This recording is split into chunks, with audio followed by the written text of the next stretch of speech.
in order to truly understand what happened on September the 11th and the close relationship between the Bushes, the Bin Ladens, and the rest of the Saudi elite, you have to go back about 25 years and south a couple of thousand kilometers to Houston, Texas, where in the mid-1970s George W. Bush was a young man just trying to learn the ropes in his family's two businesses, politics and oil. George Sr. struck it rich in oil, became a congressman, then director of the Central Intelligence Agency, where it's said he first won the friendship of the Saudi royal family by arranging CIA training for their palace guards. And George Jr. was trying to follow in his father's footsteps. A Harvard business grad, he dabbled in politics and the Texas Air National Guard. And it was about the same time that a man named Bill White, a former fighter pilot with a Harvard MBA himself, was recruited to work in Houston with someone with business and personal connections to both George Bushes. His name was Jim Bath. This fellow, James R. Bath, needed someone to run a series of real estate companies that would be grub-staked by not only the political families but also by some foreign nationals, the Saudis. And so I came down on an interview and met Jim. They opened an office in downtown Houston where Bill White became Jim Bath's partner and confidant. But White says Bath spent most of his time dealing with his foreign partners, a wealthy Saudi family, the Bin Ladens. He also ran a company in the same building called Bin Laden and Associates, which Jim explained was a procurement company for the Saudis. He bought a bank for them, he bought an airport for them, he started an airline for them, among other ventures in Houston, Texas. Now at that point, had you ever heard the name Bin Laden? No, I had not. Meant nothing to you? Meant nothing to me. But in Saudi Arabia, the Bin Laden's name meant a great deal indeed.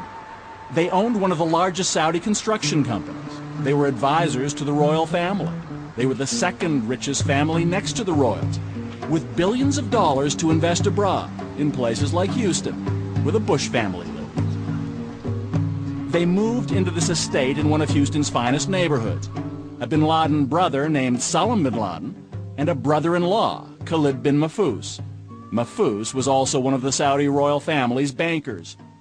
So is it fair to say that when the Bin Laden group establishes an office in Houston, the presence of the Bush family at that point had a lot to do with it? Oh, absolutely. I think that was essential, the essential element.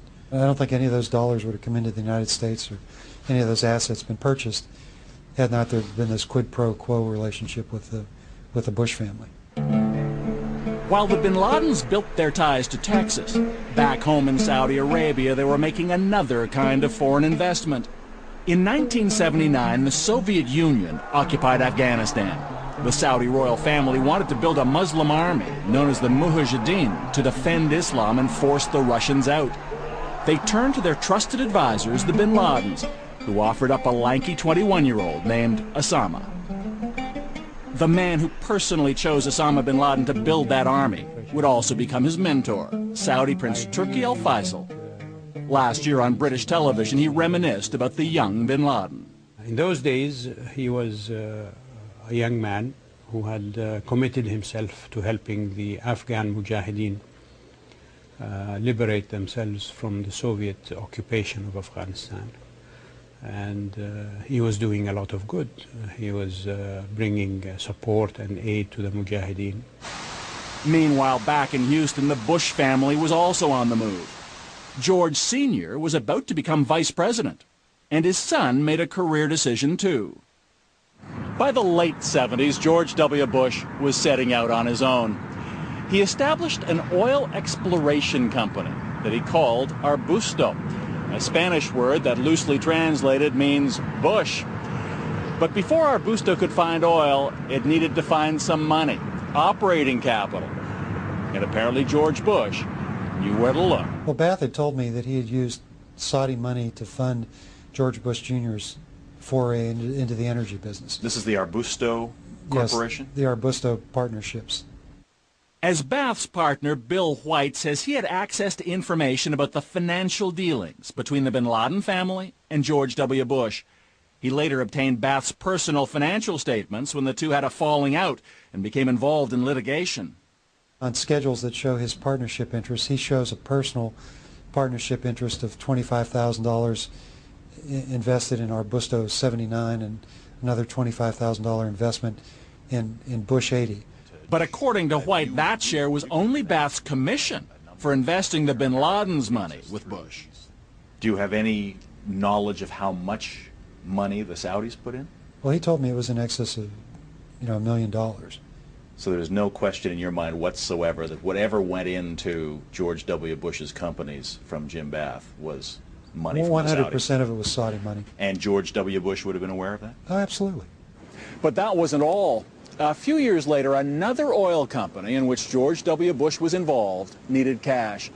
It got a reported $25 million, again, thanks in part to Bush's old Houston neighbor, Khalid bin Mahfouz, Osama bin Laden's brother-in-law. And it wasn't only George Bush the son who benefited. The bin Ladens did business with the Houston bank where George Bush Sr. was on the board. What time is it? Victory time. This is the non-political part of this. Come on. And businessman Bill White says whether Bush Sr. knew it or not, the bin Ladens were also generous with him when he ran for president in 1988, allegedly finding a way around the U.S. ban on foreign campaign contributions.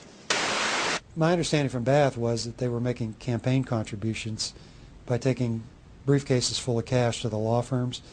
They would give the cash to the lawyers, and then each of the lawyers in turn would make a $1,000 campaign contribution to Bush. Which would presumably be against electoral law in the U.S. Well, it is against the law, but it's obviously covered by virtue of the attorneys making the contributions.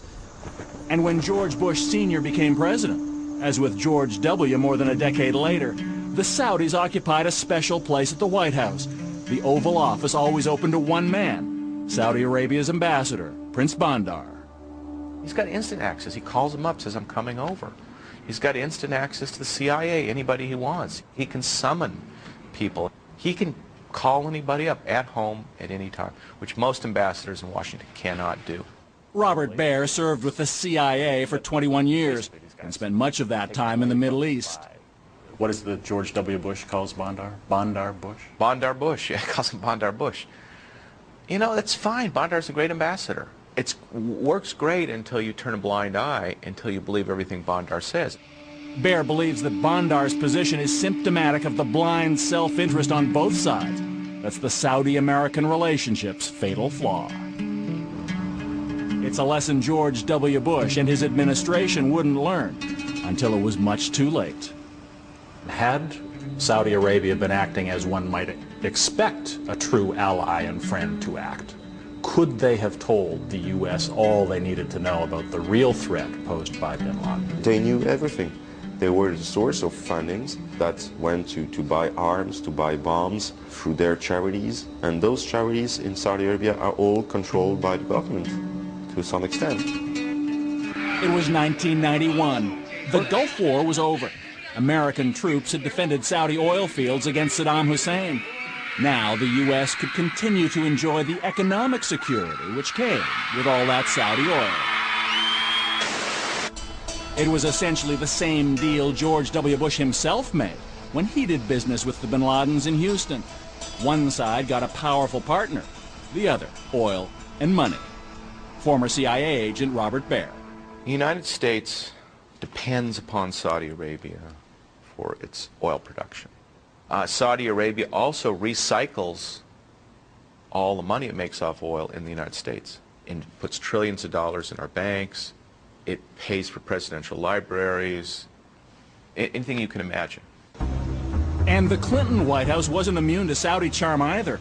It was difficult not to give the benefit of the doubt to the biggest buyer of American military hardware with the deepest pockets in the stock market, not to mention the world's largest oil reserves.